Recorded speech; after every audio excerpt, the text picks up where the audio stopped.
Hello guys! Good morning! Kakadating ko lang from school. Hinatid ko si Alexander. Tingnan nyo yung weather. Nakikita nyo. Malamig na naman, kaya nag-on naman kami ng heater. So, kahapon, lumabas kami dahil mainit. We take advantage. Kasi nga dito, parang wala na yatang summer. Last time, sinabi nila na may heat wave, tapos wala naman. So, maulan ng kaunti at malamig sa labas. Kaya, heater tayo. So, sa mga nagbabalak pumunta sa UK, i-ready nyo na yung sarili nyo kasi dito talaga, dahil sa weather, madidepress ka talaga. Mamimiss mo talaga yung Philippines. Yeah.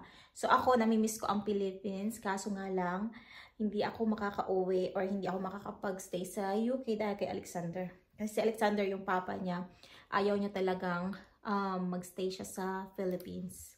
Kaya, yun yung reason na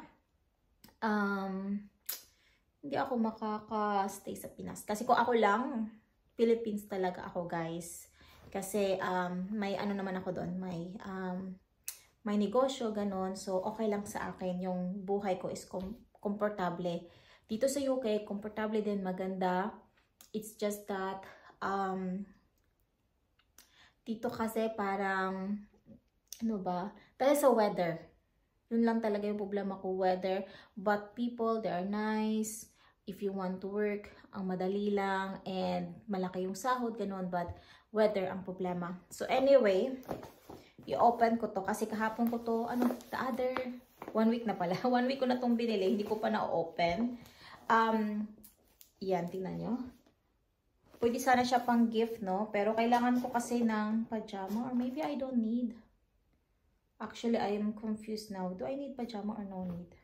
Baka i-regalo ko na lang to sa mga parties. Kasi ano to siya? Size 10 to 12 ladies pajama set.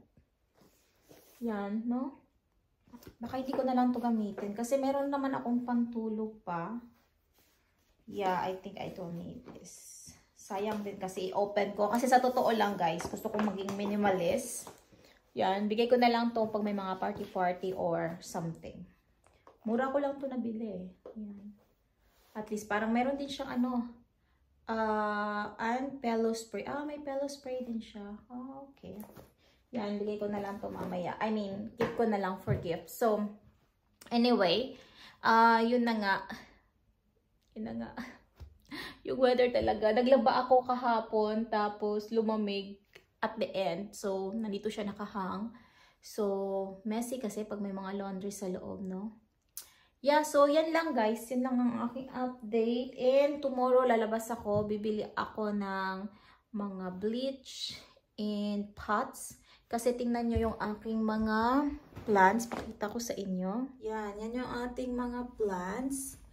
If you can see, yung mga pots niya hindi talaga malalaki. So, I'm thinking baka hindi sila mag-grow that much kasi nga kulang sila ng soil. So, bibili ako Friday ng more soil kasi may mga pa ako dyan, strawberry, pero feel ko maliit kasi siya. So, kailangan talaga siya i-repot. Meron ako dito malaki, pero kasi yan, para yan sa oak tree. Oak tree yan siya. So, kailangan niya talaga ng more space. Ilalagay namin siya sa LAN. Soon, mga siguro 2 months, 3 months from now, gusto lang namin na more stronger siya. Kasi kinuha namin yan, may mga seed kasi last time sa forest. So, nahulog siya and kinuha ko mga, I think 10. Tapos, isa lang yung nabuhay. I mean, nag-grow. Kaya, para sa earth natin guys. Kasi, diba oak tree, matagalan yan.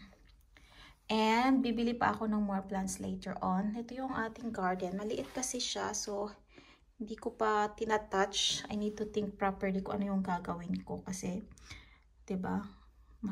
Relaxing din kasi pag may green. Yan, no? Tignan nyo. Yan. So, yun lang ang ating ngayon. And then, maglilinis ako dahil ang kalat talaga ng bahay, guys. Ang kalat talaga. Yan. Sige, see you na lang mamaya ulit pag, meron na akong masasabi. Bye! Hello guys! Nandito na ako sa labas ng school ni Alexander guys. And alam nyo, ang bala ko today is i-enroll si Alexander sa swimming class kasi may nakita akong klase. Yeah, meron silang available na class. Iniisip ko lang, it's every Tuesday. Iniisip ko the same time nung Filipino na nandito din sa yung kapitbahay namin na Filipino. Kasi yung anak niya, Tuesday din, 5:30 to 6. Ang gusto ko sana is 4 to 4:30 para after dito sa school, direct doon. Like, you know. Pero ang problema lang, hindi ko alam kung traffic or what. So, ngayon ang gagawin ko is I don't know, maybe I can change it in the future, no? So, ang gagawin ko is pupunta ako doon and let's see kung traffic or not. Kasi hindi ko pa talaga na-try magpunta doon ng after school hours. Kasi normally after school hours or like during pick up time, traffic talaga kasi yung mga parents, ganon. So, yun yung problema ko kasi yung swimming class nila guys is 30 minutes lang. So, after 30 minutes, kung wala ka doon, di wala na. Thank you na yung binayad mo, which is it's not so much. Ano lang naman, 27 pound per month na yun. So, 30 minutes lang siya. Bitin si Alexander sa 30 minutes. Pero I preferred lang na ganun. So, nagdala ako ng mga something niya dito. Actually, hindi ako masyadong prepared. Tapos, nagdala din ako ng food niya. Pero, ayaw niya kasi sa swimming class, guys. Actually, sinabi niya na talaga na ayaw niya mag-swimming class. Pero, ang gagawin ko na lang sa kanya mamaya is, sasabihin ko sa kanya, pag nag-swimming class siya, bibilhan ko siya ng, may food kasi doon. I don't know kung anong food nila doon sa anong tawag doon? Anong tawag dyan? Gym something? Fitness and gym, something like that, no? So, meron sila doong cafeteria. So, papakainin ko doon si Alexander. Dapat pala more ako. Papakainin ko doon si Alexander para ma-encourage siya magpunta doon every time. Kasi how much lang naman yan? Mga siguro 4 pound or 5 pound. Para lang mag-swimming class siya. So, ang gagawin ko now is, after here, pupunta kami doon sa fitness gym something. And then, after that is, kakain kami. Mag-change siya ng clothes niya. And after that is, pupunta kami i-enroll ko siya. So, yun yung gagawin ko today. Actually, nagpa-plan kaming magbakasyon. Pero okay lang naman yan kasi kahit sabihin natin hindi ko gagamitin yung, yung 26 pound, diba? For, let's say, aalis kami, wala kami dito sa isang buwan. 26 pound lang naman yan. So, okay lang yan. So, gusto ko kasi talaga guys is, matuto si Alexander mag-swim kasi talaga ako frustrated talaga ako na gusto ko talagang matuto before, even nung teenager ako, gusto ko matutong mag-swim. And after that, nung age tawag dito, age 18, gusto ko. After that, 20, gusto ko talaga. Wala lang talagang time. Tsaka, medyo na din ako. Yung medyo shy ka na magpaturo. So, yun yung nangyayari sa akin. Pero, meron din sila actually adult lesson. Baka try ko din yung adult. Pero, yung adult is Sunday. Baka mag-try ako ng adult lesson, no? Kaya kasi. Mag-ano ka pa, magtutupis ka pa doon. Tupis, like swimwear. Tapos, tuturuan ka pa nila. Tapos, ang lakay mo na. But yeah, yun yung agenda natin today and hopefully we can go there kasi every time talaga ina-ask ko si Alexander, do you like swimming class? Nasabi niya talaga, no. Ayaw niya talaga guys. Yung last time nga nung nag-swimming kami, ayaw niya talaga pumunta sa swimming. Pero sinabi ko lang, kakain tayo after, napilitan na lang siya. Then after that, he like it din naman. Pero eto, yung class, I'm not so sure kasi nga yung sa swimming last time kasama ako, so okay sa kanya kasi magkasama kami. Eto, hindi ako kasama, bali siya lang. Pero hopefully kasama yung friend niya I'm not so sure lang kasi kung pwede siya doon na group. Kasi medyo malaki na yung isa. 9 years old or 8 years old na yata si Mago. So kung parang hindi siya i-mix kasi ano pa lang siya eh. 4. Pero kung i-mix siya, mas maganda. Pero I think hindi kasi nga. Pero the same time, baka separate pool lang siguro. Kasi nga, matatakutin yan si Alexander guys. And ayoko naman na mag-ano siya doon. Ano kayang gagawin ko, no? Ayoko naman. Oh my God, dapat pala nagdala din ako ng swimming attire ko just in case lang na matakot talaga si Alexander. Kung matatakot si Alexander this time, i-ask ko siguro yung ano niya, yung coach niya na sasali ako, magbabayad lang ako but on the side para hindi siya matakot. But hopefully hindi siya matakot. Kasi nung last time sa tennis, si Alexander talaga is matatakutin mag-try ng bago. Pero sa tennis naman, medyo okay na siya. So yeah, hopefully. Yeah, fingers crossed tayo guys. Kasi matatakutin talaga si Alexander. Pero ang swimming, gustong-gusto ko talaga matuto siya. Bahala na yung iba kung ayaw niya. Tennis, football, kung ayaw niya. Pero gusto niya naman, football and tennis.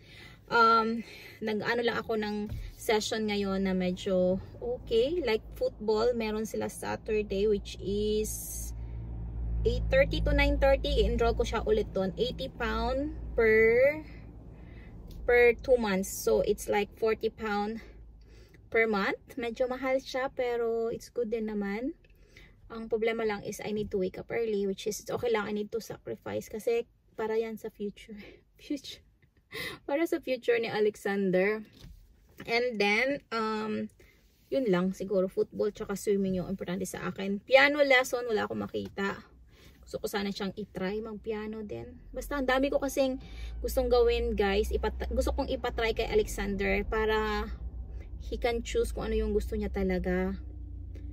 Kasi nung bata ako, yung mom ko and yung father ko is busy sila sa negosyo. So, hindi talaga nila kami like pinapasali sa mga ano, sa mga wala kaming mga lesson kasi nga syempre busy paghahanap buhay. So, walang time mag-ganon. Kahit may let's say may pera para pag-enroll, pero paano ka, you know, you need to send the child there, mga ganon. So, wala nang time. So, yan lang. Kaya kay Alexander, I'll make sure na, you know, he can try everything. Yeah, malapit na yung oras, guys. Kaya natin yung reaction ni Alexander. Actually, binago ko yung aking camera. I don't know if mas maganda dyan or hindi. I really don't know. Okay, guys. Bye-bye, guys. See you later, guys. Super haggard ko. Oh my God. Haggard ba din kahit ganito ng oras. Your friend Mago is there. Come on, let's go to. We go to swimming, okay? Okay. You will see him, okay? And then after we can eat in the cafe. Yeah, but can you help me? I said that when I'm swimming, I need to get a bit helped. Yeah. You need to first is we go there, and then after that we will eat, okay? Okay? Let's go. Yeah, but why is a swimming pool inside? Yeah, I will watch you, and then after that... But is it a swimming pool not the same? The same. But I cannot watch you because you will have a teacher, but your friend Mago is around there also, and then after... Oh, but I don't want a teacher. No, I will give you a cafe. We eat in a cafe after, or if you want McDonald's after. But there's a cafe there, yeah? You want to eat there, yeah? Yeah? Madilim, guys, Yeah. kasi... No, because I don't want a teacher. No, because I cannot go there because they will teach you how to swim. And then after that, when you learn, we can go to beach. I want to go to beach. No, we don't go there. I want to go to swimming. But I don't like that. No, the teacher, there are many kids also, not just you. Come on, please. Yes, but I don't want a teacher. No, because the teacher will teach you. I don't know how. the teacher will teach you how to swim. Not teacher, it's a coach. Like a trainer in tennis, like in football. They are nice. Come on. I will give you McDonald's or cafe. Which one you want? You will eat there or in McDonald's? Choose. Huh? I thought choose. You don't want to go swimming lesson? Yes, because I don't like. No. I've never been to it. Just try. One time try and you will like it. I promise you. Oh, ayaw niya talaga, guys. Mag-swimming. Hindi ko na lang siya pipilitin. Okay, I will not force you if you don't want.